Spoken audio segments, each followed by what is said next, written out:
Hey everyone, Actual Dragon Tears. Sorry that this video is a bit delayed. I had to help my sister move, so it took up a fair bit of time. But anyway, today we're going to take a closer look at the Italian GIS, or Gruppo di Intervento Speciale. We'll talk about their history, weapons they favor, and also possible gadgets that they can add to Rainbow Six Siege. So stay tuned. Gruppo di Intervento Speciale, in English, means the Special Intervention Group. It was founded in 1977 in light of rising terrorist activity at the time. They operated solely as a CTU for the next 27 years until, in 2004, they got bumped up to a full-blown Special Operations Unit.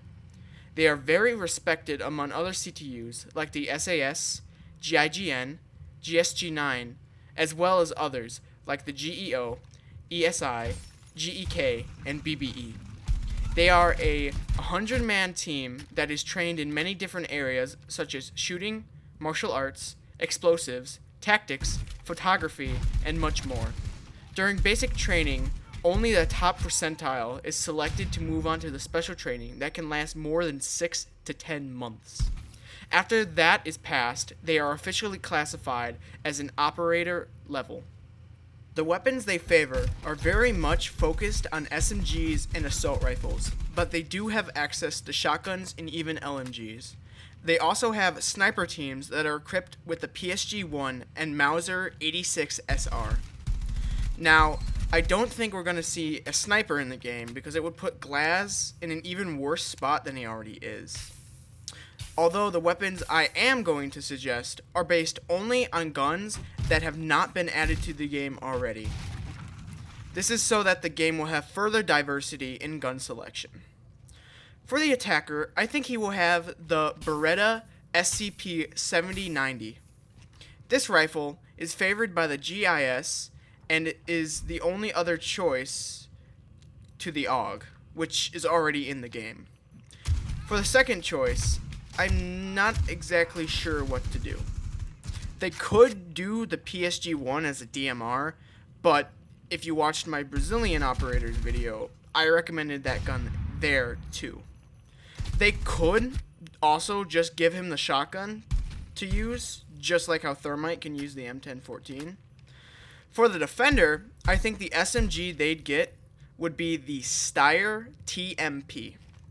Now, even though they do favor the MP5 and its variants heavily, we already have 3 operators in the game that use that style weapon. So the TMP would add another flavor to the SMG category. For the shotgun, I feel it would either be a Benelli M3 or a Franchi PA3. The M3 is essentially the M1014's older sibling, but they could make it pump action instead of semi-auto like the 1014. The PA3, on the other hand, is a shortened SPAS 12. It is pump action and only holds 3 rounds and 3 shells in the tube.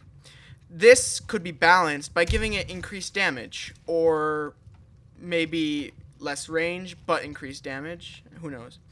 And for the pistol, I honestly like to see the Smith & Wesson 38 Special. They also do use the 357 too.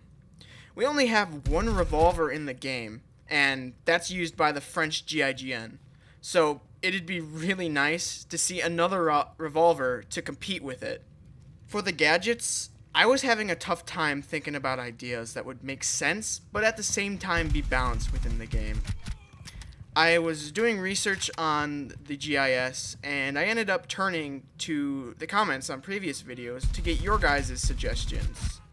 One idea for the Defender gadget that I really liked was some kind of strobe light that would blind attackers when they looked at it. The way I imagined it was it wouldn't be quite as bad as a flashbangs effect, but it would make it so looking in the specific direction of that gadget would be almost impossible. This would be nice because you would be able to counter window peekers, who are really annoying to fight against when they only show their head. Blackbeard. It would not be overpowered though, because it's still easy to shoot it out, because it would need to be in line of sight to be effective. And it would also give Twitch a nice indirect buff. It would make her drone more useful to just roll in there and zap it to destroy it.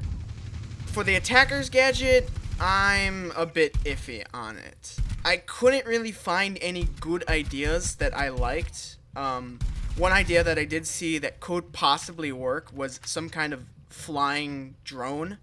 Kind of like how we have the drones that roll around, but it would be able to fly, get up high, get to those places where you can do some pretty tricky jumping maneuvers with the drones we have now, but just easier.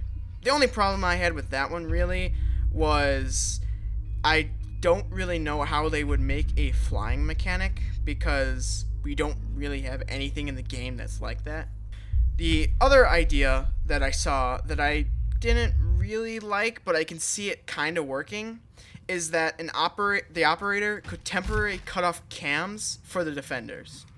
This could be good, essentially at the beginning of the round, to keep your team's identity safe until it's too late for the defenders. The problem I have with it, though, is that I don't really see how useful it would really be. Cameras are a very valuable tool. I can't deny that. But many people still don't use them. So, to them, this gadget wouldn't do anything. Not to mention, most of the time, the cameras are already shot out, like the second you spawn, so it really wouldn't make a difference in the first place. And, of course, there would need to be a map added alongside the Italian operators. What I thought would be cool is if we got a map set in Venice.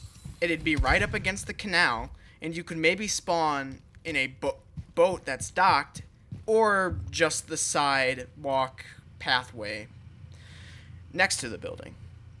It could be a more important building, or even just a normal civilian house. It would be 3 to 4 floors and would be very blocky, squarish.